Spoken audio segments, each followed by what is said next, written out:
मंत्रिमंडल की बैठक हुई और 21वें सदी के एक नई शिक्षा नीति को उसमें मंजूरी दी गई।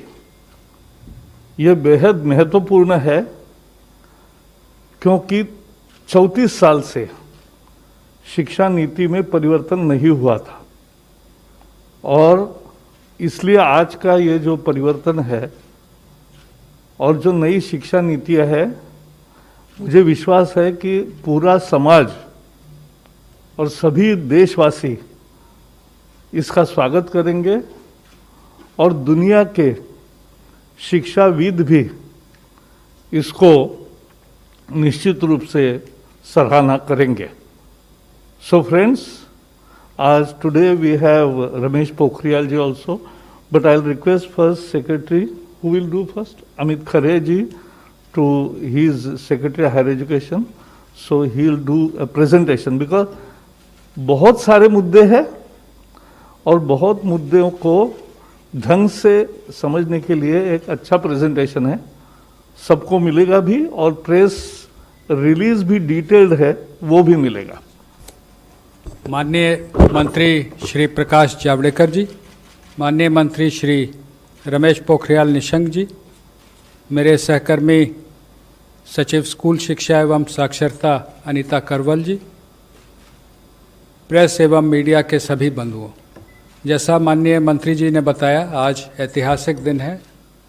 34 साल के बाद देश को एक नई शिक्षा नीति मिली है।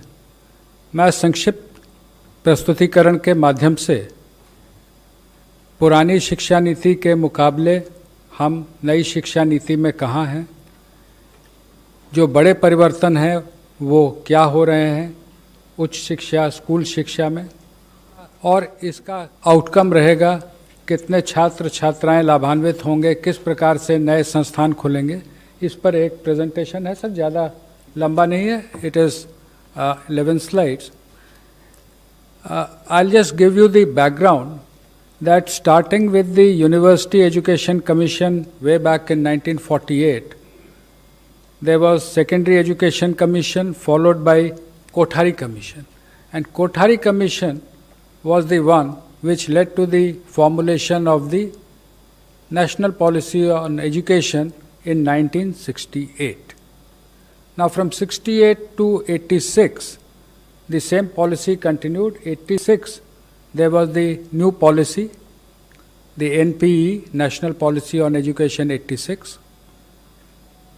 उसका संशोधन बहुत सीमित रूप से 1992 में 1992 it was amended, but actually it is the 86 policy which had been continuing till date, that is for last 34 years. सरकार ने 2 समितियां बनाई, एक TSR सुब्रमण्यम की समिति जिसने मई 2016 में अपना प्रतिवेदन दिया था, और उसके बाद डॉक्टर के कस्तूरीरंगन जो प्रसिद्ध वैज्ञानिक हैं, इसरो में रह चुके हैं, चेयरमैन थे स्पेस कमीशन के, विभिन्न इंस्टीट्यूट्स के वो चांसलर हैं, बोर्ड ऑफ गवर्नर्स के डायरेक्टर हैं, शिक्षा से उनका जुड़ाव है, और शिक्षक और अन्य स्कूल शिक्षा, उच्च शिक्षा दोनों से जुड़े हुए जो बड़े वैज्ञानिक हैं या एकेडमिक हैं, उनकी कमेटी बनाएगी। कमेटी के डिटेल अंतिम स्लाइड में मैं दूंगा, कुछ जानकारी भी उसके बारे में आपको उपलब्ध कराऊंगा। नेक्स्ट। एक महत्वपूर्ण बात यह है कि सरकार के जो निर्देश हैं उसके आलोक में एक व्यापक कंसल्टेशन किया गया। It has been widely consulted, and just to give you an idea, through MyGov platform we approached all the 2.5 lakh gram panchayats for their suggestions. Then when the draft committee report of draft national education policy was presented, we got it translated into 22 languages. Again there were widespread consultations. There was education dialogue with honorable members of parliament. There was a special meeting of Central Advisory Board of Education on 21st of September last year. There was also a special meeting, Parliamentary Standing Committee on Human Resources had taken a special meeting on 7th of November. So there has been wide consultation not only with the governments, state governments, with central ministries, state governments, with the academia, but also the involvement of the common people. लोगों से राय ली गई कि आप अपनी शिक्षा नीति में क्या देखना चाहते हैं, और इस के आधार पे जो शिक्षा नीति और उसके बड़े रिफॉर्म्स हैं, उसमें उच्च शिक्षा में हम 2035 तक 50% GER ग्रॉस एनरोलमेंट रेशियो तक पहुंचेंगे, और उसके लिए होलिस्टिक एजुकेशन की नई व्यवस्था लाई जा रही है, जिसका सबसे बड़ा अंग है मल्टीपल एंट्री एंड एग्जिट। आज की व्यवस्था में यदि 4 साल इंजीनियरिंग पढ़ने के बाद या 6 सेमेस्टर पढ़ने के बाद किसी कारणवश मैं आगे नहीं पढ़ सकता हूं, तो मेरे पास कोई उपाय नहीं है, मैं आउट ऑफ द सिस्टम हो जाता हूं। Multiple entry and exit system में ये रहेगा कि 1 साल के बाद सर्टिफिकेट, 2 साल के बाद डिप्लोमा, 3 या 4 साल के बाद डिग्री, यानी और multiple entry through academic bank of credit, जो नीचे बुलेट है कि मेरे जो क्रेडिट फर्स्ट ईयर के हैं, सेकेंड ईयर के हैं, जैसे बैंक के सेविंग अकाउंट होते हैं, वैसे ही एकेडमिक क्रेडिट में डिजी लॉकर के माध्यम से हमारे वहाँ पर क्रेडिट रहेंगे, so that in the third year if I want to take a sabbatical for a year, or I want to take a break for any reason, family condition or otherwise for some time, and I return after a fixed period, within a fixed period of which will be prescribed by the new Higher Education Commission. If I come back to the education system, I will not be asked to repeat the first and second year. My credits are already there in the academic credit bank. I will utilize those credits for my further education. इसमें ये भी व्यवस्था रहेगी multiple entry और exit में कि जो लोग 4 साल का डिग्री प्रोग्राम करेंगे, जो आगे रिसर्च में जाना चाहते हैं उनके लिए अलग व्यवस्था 4 साल डिग्री प्रोग्राम, जो नौकरी में जाना चाहते हैं जैसे हम लोग यहाँ पर हैं तो हम लोग 3 साल के डिग्री प्रोग्राम यथावत पूर्व की भांति रहेंगे, लेकिन 4 year degree programme with 1 year MA and direct no MPhil, they can go to PhD. एक और व्यवस्था जो इसमें की गई है वो ये है कि ये सारे प्रोग्राम जो होंगे ये मल्टी डिसिप्लिनरी होंगे। आज की जो व्यवस्था है, जब मैंने शिक्षा ग्रहण की थी महोदय, कि फिज़िक्स ऑनर्स के साथ केमिस्ट्री, मैथमेटिक्स या जूलॉजी, बॉटनी लिया जा सकता है, उसके साथ फैशन डिज़ाइनिंग नहीं ली जा सकती थी। मल्टीपल डिसिप्लिनरी एजुकेशन की जो हम लोग बात कर रहे हैं उसमें मेजर और माइनर की व्यवस्था होगी। जो मेजर प्रोग्राम जो डिसिप्लिन का है उसके अलावा माइनर प्रोग्राम भी लिए जा सकते हैं। इसका फ़ायदा ये होगा, 2 फायदे इस पूरे सिस्टम के, कि आर्थिक या अन्य कारण से जो लोग ड्रॉप आउट हो जाते हैं वो वापस सिस्टम में आ सकते हैं बिना अपना समय गंवाए हुए। दूसरा कि जो अलग अलग विषयों में रुचि रखते हैं, बहुत से फिजिसिस्ट होते हैं जो कि म्यूज़िक में रुचि रखते हैं, लेकिन उसके लिए फॉर्मल उनको कोई व्यवस्था नहीं रहती है। नई व्यवस्था में मेजर और माइनर्स के माध्यम से ये व्यवस्था रहेगी कि व्यक्ति मल्टी डिसिप्लिनरी, वेल राउंडेड, अपने इंटरेस्ट के हिसाब से इंजीनियरिंग और म्यूज़िक अगर सीखना चाहता है, अगर वहाँ संस्थानों को मल्टी डिसिप्लिनरी बनाया जाएगा, यूनिवर्सिटीज़ को मल्टी डिसिप्लिनरी बनाया जाएगा, वहाँ वो शिक्षा ले सकता है। Next please.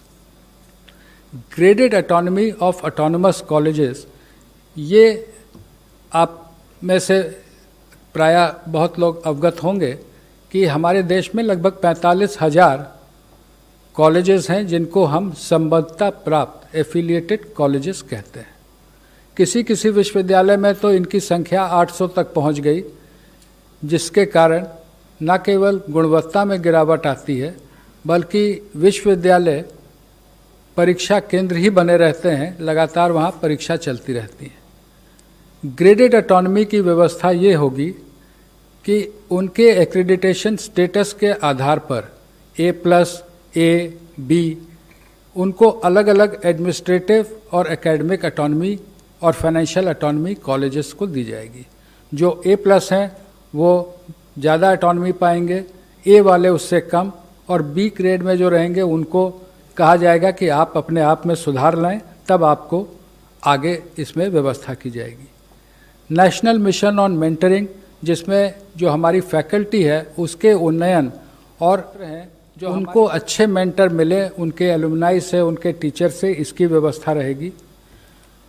आज के दिन में as of today we have UGC, AICTE and National Council for Teacher Education.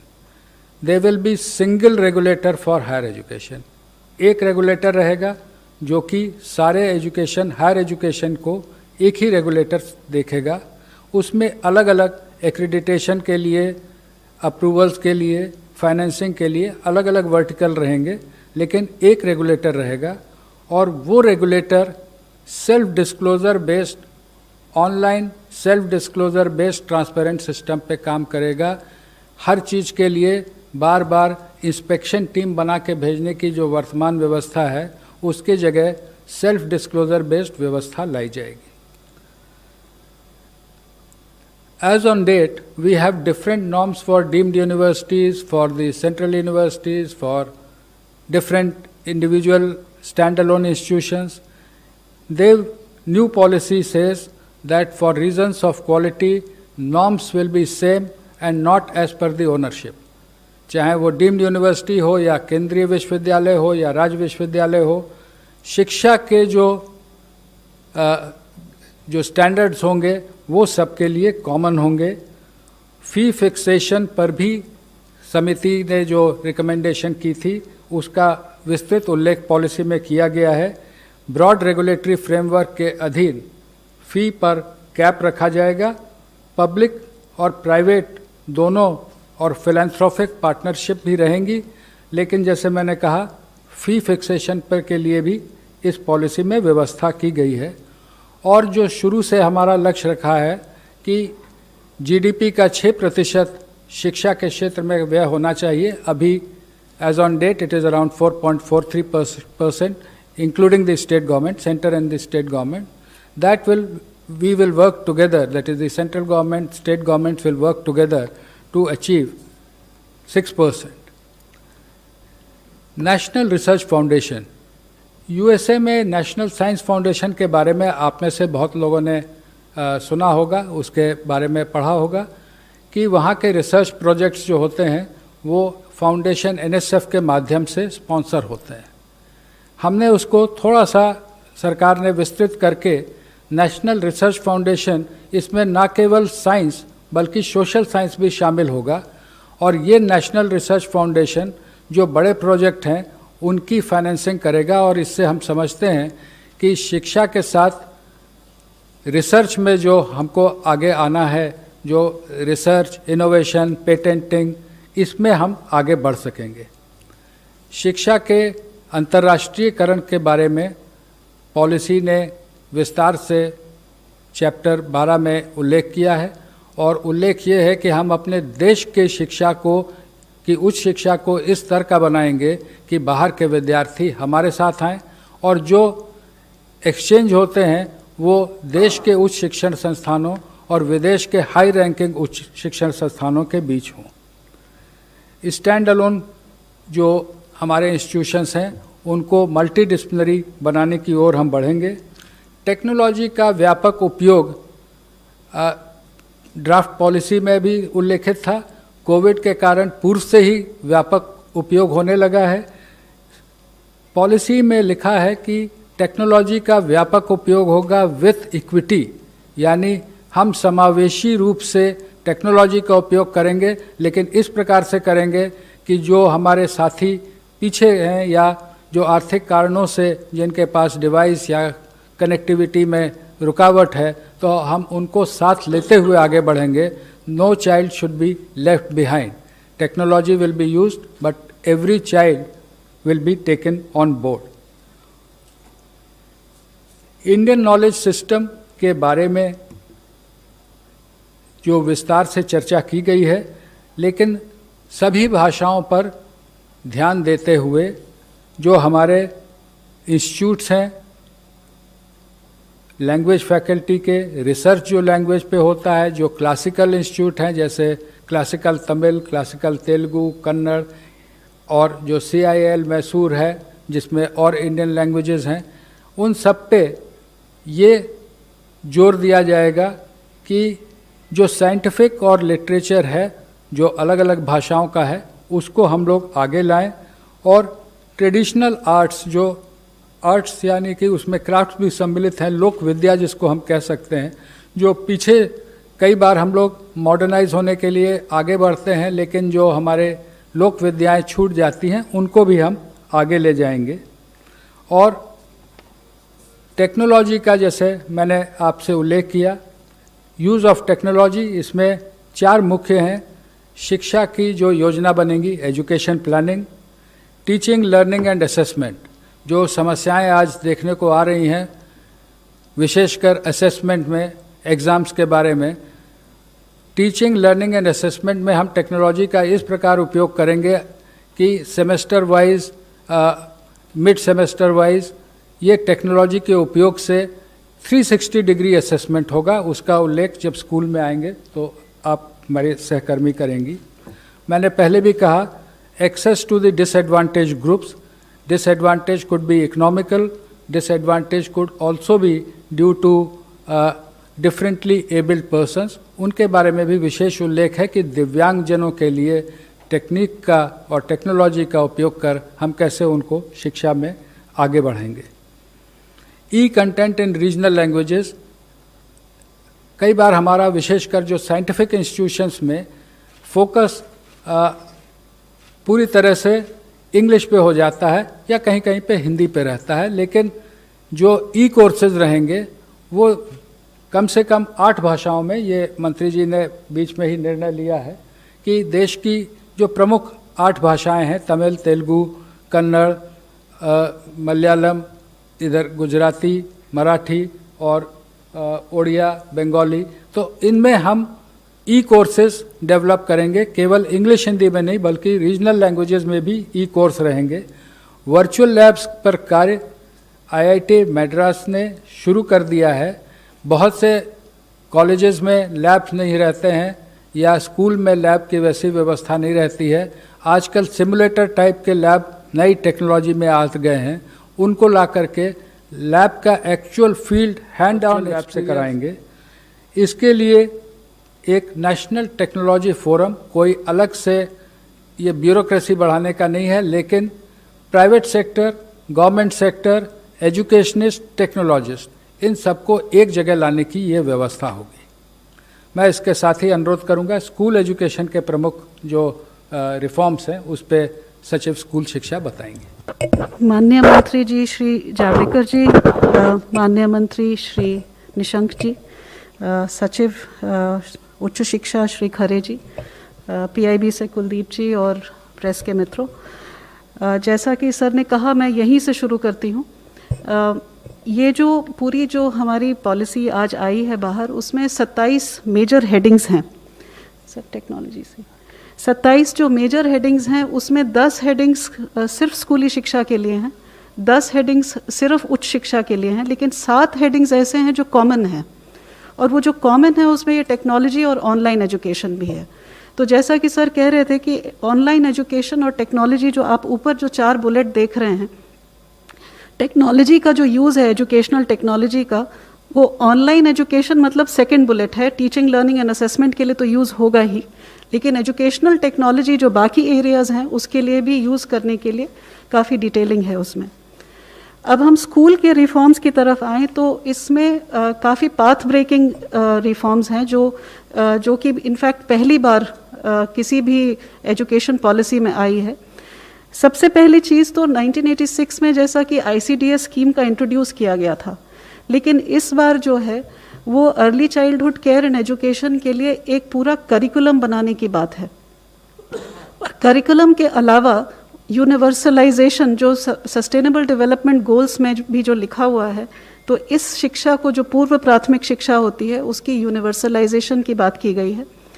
इसका जो करिकुलम है वो NCERT के द्वारा डेवलप होगा और 3 से 6 वर्ष के जो बच्चे हैं, जो आंगनवाड़ी में भी पढ़ते हैं, कुछ बच्चे प्री स्कूल में भी पढ़ते हैं, उन दोनों सिस्टम्स को कंटिन्यू करके वहाँ पे एक play based, activity based, flexible, multifaceted जो करिकुलम होता है वो लागू किया जाएगा, जिसके लिए ट्रेनिंग की जाएगी। दूसरा जो एक बहुत बड़ा इसमें निर्णय है वो है कि जो बुनियादी शिक्षा होती है, जो बच्चे 6 से 9 वर्ष के होते हैं, जो कक्षा 1 से 3 में पढ़ते हैं, उनके लिए बेसिक लिटरेसी यानी कि साक्षरता, बेसिक न्यूमरेसी जो संख्या ज्ञान होता है, इन दोनों चीज़ों के ऊपर फोकस करते हुए एक नेशनल मिशन सेटअप किया जाएगा जो सिर्फ इस चीज़ के ऊपर फोकस करेगी और पूरे देश के बच्चों की ट्रैकिंग करके वो बच्चे कक्षा 3 तक फाउंडेशनल लिटरेसी और न्यूमरेसी को अचीव कर लें, ये उसका ऑब्जेक्टिव रहेगा। जो तीसरा बड़ा इसमें रिफॉर्म है वो है जो पाठ्यक्रम का और पढ़ाने के तरीके का जो स्ट्रक्चर है उसमें चेंज है। आप सब जानते हैं कि अभी 10+2 स्ट्रक्चर है, जिसमें जो पहले 10 वर्ष हैं उनका एक तरह से फेज वाइज करिकुलम होता है, फिर सडनली जब आप सेकेंडरी में जाते हैं, +2 में जाते हैं, तो सब्जेक्ट जो है स्पेशलाइजेशन होने लगती है। यहाँ पर जो हम सिस्टम लेकर के आए हैं वो 15 वर्ष का जो आप देख रहे हैं 5+3+3+4, उसमें 3 वर्ष तो पूर्व प्राथमिक हैं, मतलब 3 से 6 वर्ष जिसका पाठ्यक्रम बनेगा, और जो 12 वर्ष हैं उनको इस तरह से डिवाइड किया है कि वो कंटिन्यूटी, बुनियादी शिक्षा तक कंटिन्यूटी रहे। मतलब 3 से 6 वर्ष का बच्चा जो है 8 वर्ष तक एक ही पाठ्यक्रम, एक ही तरीके से पढ़ाई करे, play method, discovery method, activity based, experiential learning, ताकि वो फाउंडेशनल लिटरेसी और न्यूमरेसी अचीव कर सके। जो मिडिल स्कूल होगा, जो 6 to 8 वाला जो कक्षा है, उसमें जो है वो सब्जेक्ट इंट्रोडक्शन होगी और फिर सब्जेक्ट की एक्सप्लोरेशन होगी और वो मल्टी डिसिप्लिनरी अप्रोच होगा। उसी तरह जो +4 लिखा है वो 9th to 12th है। इसमें भी जैसा कि सर कह रहे थे, जैसा हायर एजुकेशन में है, कोई स्ट्रीम्स नहीं है, मल्टी डिसिप्लिनरी होगा। अगर बच्चा फिजिक्स के साथ, जैसा सर ने कहा, फैशन स्टडीज़ लेना चाहे, बेकरी, कन्फेक्शनरी कुछ पढ़ना चाहे केमिस्ट्री के साथ, इट विल बी परमिटेड। तो ये पेडागोजिकल स्ट्रक्चर चेंज है, इसमें कोई फिजिकल स्ट्रक्चर यानी कि स्कूल की बिल्डिंग को चेंज करने की ज़रूरत नहीं है, ये पाठ्यक्रम में चेंज है। जो करिकुलम है इसमें खास करके भारण दिया गया है कि साइंटिफिक टेम्पर बच्चे का बचपन से 3 साल की उम्र से लेकर 18 साल तक, और उसी तरह मैथमेटिकल थिंकिंग। इनफैक्ट पॉलिसी में रिकमेंडेशन है कि कक्षा 6 से बच्चे को कोडिंग सिखाई जाएगी, क्योंकि कोडिंग से मैथमेटिकल और कॉम्पिटिशनल थिंकिंग की शुरुआत होती है। तो 21st सेंचुरी स्किल्स भी उसके साथ समावेश किए जाएंगे। जो 5वां बुलेट है, जो अभी जो रिजिड सेपरेशन है कि ये एक्स्ट्रा करिकुलर एक्टिविटी है अगर आप स्पोर्ट्स में चले गए, ये को करिकुलर एक्टिविटी अगर आपने डिबेटिंग कर ली, आप म्यूज़िक सीखना चाहते हैं तो वो एक्स्ट्रा है, या वोकेशनल सीखना चाहते हैं तो वो नॉन एकेडमिक है। वो सारा जो सेपरेशन है वो हट जाएगा, सारे सब्जेक्ट्स पढ़ाए जाएंगे, music, arts, sports, vocational, academics, everything will be on the same level. Gifted children जो होते हैं, जो टैलेंटेड होते हैं, उनको आइडेंटिफाई करना बहुत ज़रूरी होता है। ये इंक्लूजन के लिए बहुत ज़रूरी है। सर ने इंक्लूजन की जो बात की, यहाँ पे 2 तरह का इंक्लूजन है। जो बच्चे PWD, पर्सन्स विद डिसेबिलिटीज़ हैं, 21 टाइप्स ऑफ डिसेबिलिटी, उनका इंक्लूजन के लिए स्पेसिफिक इसमें रिकमेंडेशंस हैं। उसी तरह जो गिफ्टेड बच्चे होते हैं, जो किसी भी पॉपुलेशन के 3 से 4% के बच्चे जो होते हैं, जो जीनियसेस माने जाते हैं, इसके अंदर प्रोविज़न है। जो गर्ल चाइल्ड के लिए gender inclusion fund for specifically targeting the girl child development, girl child के लिए और भी बहुत कुछ है, पर मैं यहाँ आपको मेजर रिफॉर्म्स बता रही हूँ। जो कस्तूरबा गांधी बालिका विकास विद्यालय हैं, वो अभी कक्षा 8, कहीं कहीं कक्षा 10 तक है, उनको कक्षा 12 तक हर एक जगह ले जाया जाएगा। जो मेन चीज़ है, जो आप सेकंड लास्ट बुलेट देख रहे हैं, कि जो करिकुलम है हमारा वो इतना हैवी है कि बच्चे जो है life skills, scientific temper, problem solving, critical thinking, उसके लिए उनके पास टाइम ही नहीं है। तो करिकुलम को एसेंशियल कंटेंट तक सीमित किया जाएगा ताकि समय मिले बच्चे को कि ये सब चीज़ एक्सप्लोर कर सके। वो प्रोजेक्ट बेस्ड लर्निंग में जाएगा, एक्टिविटी बेस्ड लर्निंग में जाएगा, एक्सपीरियंशियल लर्निंग में जाएगा। वोकेशनल जो है वो क्लास 6 से शुरू किया जाएगा, ये भी इस पॉलिसी में पहली बार है। पिछली पॉलिसीज़ में दिया हुआ है कि स्कूलिंग में सेकेंडरी लेवल पे वोकेशनल शुरू होगा, ये कक्षा 6 से शुरू किया जाएगा। इसमें इंटर्नशिप्स भी हम पॉलिसी में लेके आए हैं कि बच्चा जो लोकल क्राफ्ट्स पर्सन है या ट्रेड पर्सन है, वहाँ जा कर के बैगलेस डे करके 10 दिन की इंटर्नशिप साथ में उनके साथ बैठ के करे, चाहे वो लॉन्ड्री चलाता हो, कारपेंटर हो, इलेक्ट्रिशियन हो, उसके वहाँ जाके अटैचमेंट करके बच्चा समझे कि लोकल क्राफ्ट्स ट्रेड्स क्या हैं। जो एक और मेजर रिफॉर्म है वो करिकुलम फ्रेमवर्क, जो हमारा पाठ्यक्रम की जो रूपरेखा होने वाली है वो 4 जगह वो चेंज होने वाली है। एक तो स्कूली शिक्षा की जो NCF है वो 2005 में बनी थी, 15 साल हो चुके हैं उस बात को, वो नया पाठ्यक्रम आएगा। उसी तरह से जो टीचर्स एजुकेशन जो 2009 में बनी थी, 11 साल पहले, वो भी अब हम हाथ पर लेंगे। जो अर्ली चाइल्डहुड एजुकेशन की मैंने आपसे जो बात करी कि वो भी जो है अब की बार पहली बार इस तरह से बनेगा कि 0 से 3 वर्ष का सब फ्रेमवर्क बनेगा, जिसमें पेरेंट्स को बताया जाएगा कि आप घर पे क्या कर सकते हैं, और 3 से 6 वर्ष का आंगनवाड़ी के अंदर या प्री स्कूल में अगर बच्चा है तो उसके लिए बताया जाएगा। बोर्ड एग्ज़ाम, इसके ऊपर काफ़ी विस्तृत में पॉलिसी में लिखा हुआ है। बोर्ड एग्ज़ाम जो है उसका महत्व जो है उसको कम करने के लिए बहुत सारे तरीके बताए गए हैं। फर्स्ट ऑफ ऑल ये कहा गया है कि मॉड्यूलर एग्ज़ाम्स हो सकते हैं, साल में 1 बार होना ज़रूरी नहीं है, 2 बार हो सकते हैं। बोर्ड एग्ज़ाम्स के लिए हर सब्जेक्ट को, मैथमेटिक्स से शुरू करते हुए हर सब्जेक्ट को 2 लेवल पे ऑफ़र किया जा सकता है। और तीसरा ये भी कहा गया है कि बोर्ड एग्ज़ाम को 2 भाग में बांटा जाए, ऑब्जेक्टिव एंड डिस्क्रिप्टिव।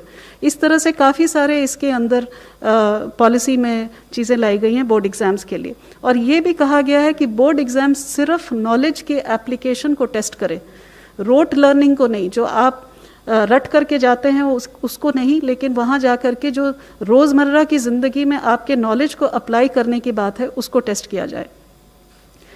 जो शिक्षा का माध्यम है उसमें ये लिखा है कि जहाँ तक पॉसिबिलिटी हो वहाँ तक 5वीं कक्षा तक मातृभाषा या नहीं तो क्षेत्रीय भाषा हो या घर की जो भाषा बोली जाती है उसमें पढ़ाया जाए, और हो सके तो 8वीं तक पढ़ाया जाए और उसके आगे भी पढ़ाया जाए जहाँ पॉसिबल हो।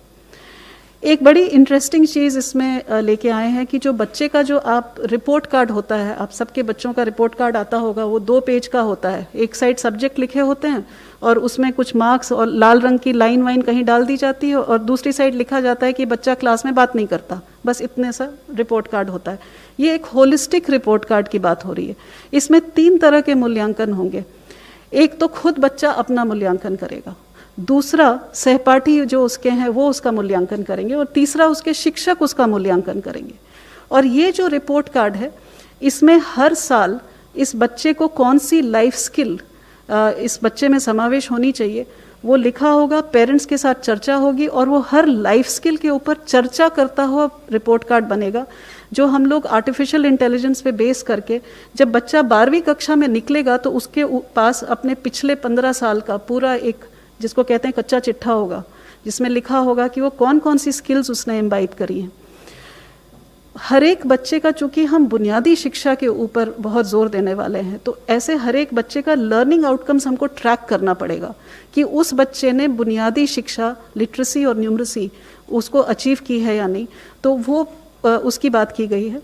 एक नेशनल असेसमेंट सेंटर जिसका नाम परख रखा गया है, परख stands for performance analysis review, performance assessment review and analysis of knowledge for holistic development. बच्चे को परखने के लिए क्या करना चाहिए, ये जो सेंटर है, जो हमारे देश में करीब अभी 60 रिकग्नाइज्ड स्कूल बोर्ड्स हैं, उनके लिए स्टैंडर्ड्स, नॉर्म्स, गाइडेंस, ये पहली बार हो रहा है, ये किसी शिक्षा नीति में पहले कभी नहीं आया है। ये गाइडलाइंस देंगे ताकि जो हर एक स्कूल बोर्ड है, एक बेंचमार्क जो सेट किया जा रहा है वहाँ तक पहुँच सके। NTA जो है नेशनल टेस्टिंग एजेंसी, वो हर एक यूनिवर्सिटी और कॉलेज को ऑफर करेगी एक एंट्रेंस एग्जामिनेशन, ताकि जो बच्चे हैं एक कॉमन एग्जामिनेशन से कॉलेज और यूनिवर्सिटी में एडमिशन ले सकें। ये मैंडेटरी नहीं है, ये ऑफर होगा NTA की तरफ से। टीचर्स के लिए एक नेशनल प्रोफेशनल स्टैंडर्ड तैयार किया जाएगा, जिससे टीचर की रोल एक्सपेक्टेशन क्या है और टीचर को किस बेंचमार्क पे पहुंचना है उसके बारे में एक स्टैंडर्ड तैयार किया जाएगा। ये NCERT और NCTE मिलकर तैयार करेंगे और ये पूरे देश में लागू होगा। बुक्स की प्रमोशन के लिए बुक ये पढ़ना कितना ज़रूरी है इसके ऊपर हम लोग बहुत ज़ोर दे रहे हैं, क्योंकि बच्चा अगर पढ़ नहीं पाता है तीसरी कक्षा तक तो वो आगे उसका पढ़ाई जो है उसकी बहुत सीमित हो जाती है। तो books, reading and promotion policy, उसी तरह डिजिटल लाइब्रेरीज़ के ऊपर ज़ोर रहेगा। सर ने जैसा बताया, स्कूल्स में भी एक ट्रांसपेरेंट ऑनलाइन सिस्टम होगा सेल्फ डिस्क्लोजर का स्कूलों का, for public oversight and accountability. अब इसके आउटकम्स क्या होंगे? पहली चीज़ तो मैंने जैसे कि कहा कि पूर्व प्राथमिक शिक्षा से लेकर के सेकेंडरी स्कूलिंग का यूनिवर्सलाइजेशन 2030 तक करने की बात है, क्योंकि सस्टेनेबल डेवलपमेंट गोल से ये पॉलिसी। दूसरी चीज़ की जो बुनियादी शिक्षा है, हर बच्चा जो कक्षा 3 में पहुंचेगा उसकी बुनियादी शिक्षा अचीवमेंट हो, वो 2025 मतलब 6 साल के अंदर करने की बात है। 100% GER सेकेंडरी लेवल की 2030 तक। जो हमारे बच्चे आउट ऑफ स्कूल हैं वो हर एक बच्चे को हमें वापस लाना है। जो टीचर्स हैं उनको जो अब नए तरीके से असेसमेंट होने वाला है, मूल्यांकन का तरीका बदलने वाला है, उसके लिए उनकी तैयारी 2023 तक करके उसको हमें लागू कर देना है। जो इंक्लूजन के लिए सर ने ऑलरेडी बात कर ली है कि हमको सारे बच्चों को, हर तरह के बच्चों को, किसी भी बैकग्राउंड से हो, किसी कम्युनिटी से हो, किसी कास्ट से हो, किसी रिमोट एरिया से हो, हर तरीके के बच्चों को समावेश करने के लिए स्पेशल पॉलिसी एस्पेक्ट्स हैं, वो 2030 तक सब पूरे किए जाएंगे। बोर्ड एग्ज़ाम्स का मैंने आपको बता ही दिया है। हर बच्चे का इसमें ये लिखा है कि जब वो स्कूल से निकलेगा तो एक स्किल, एक वोकेशनल स्किल उसको वो हासिल करके निकलेगा। ये भी इसमें पॉलिसी में लिखा है। और जो कॉमन जो स्टैंडर्ड्स बन रहे हैं जो सेल्फ डिस्क्लोजर के, वो पब्लिक स्कूल्स और प्राइवेट स्कूल्स के लिए कॉमन रहेंगे, दोनों को एक ही स्टैंडर्ड में पहुंचने का है। तो ये स्कूल का इतना ही था। अभी सर आपको इसके बारे में बताएंगे। We have presented before you in a span of say half an hour the major highlights of the policy.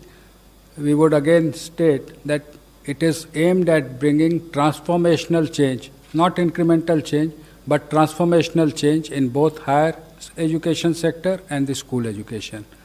The new system in school will be 5+3+3+4 in place of 10+2. In higher education, there will be multiple entry and exit system, introduction of 4-year courses, common regulatory system by a common regulator, single regulator, National Research Foundation, these are the important highlights of the new policy. प्रारंभ में ही मैंने निवेदन किया था कि doctor कस्तूरी रंगन की अध्यक्षता में समिति बनी थी। इस अवसर पर मंत्रालय, सर आपकी अनुमति से मंत्रालय की ओर से उनका और सभी मेंबर्स का मैं आभार व्यक्त करना चाहूँगा और एक जानकारी अपने मीडिया बंधुओं को देना चाहूँगा कि डॉक्टर कस्तूरी रंगन से मेरी बात हुई है और उन्होंने कहा है कि अगर मीडिया के कोई बंधु उनसे, इसीलिए उनके कॉन्टैक्ट डिटेल दिए गए हैं, if any one of you wish to contact him, he will be available. He is in Bangalore. He will be available for any queries. Thank you, sir. सभी को धन्यवाद। और आदरणीय जावड़ेकर जी, अधिकारी वर्ग और मित्रों,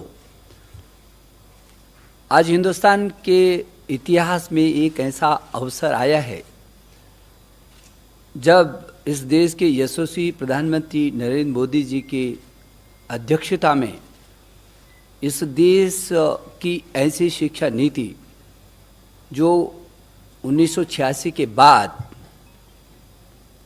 जो स्कूली शिक्षा और उच्च शिक्षा में उसकी परिवर्तनकारी सुधारों के लिए एक महत्वपूर्ण रास्ता प्रशस्त करेगा।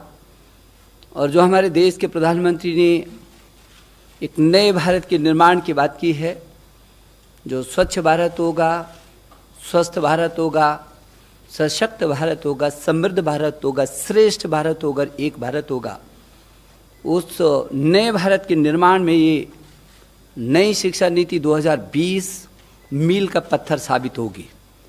जैसे कि हमारे सचिव स्कूली शिक्षा और सचिव उच्च शिक्षा ने विस्तार पूर्वक सभी बातों को सूत्र रूप में रखा है।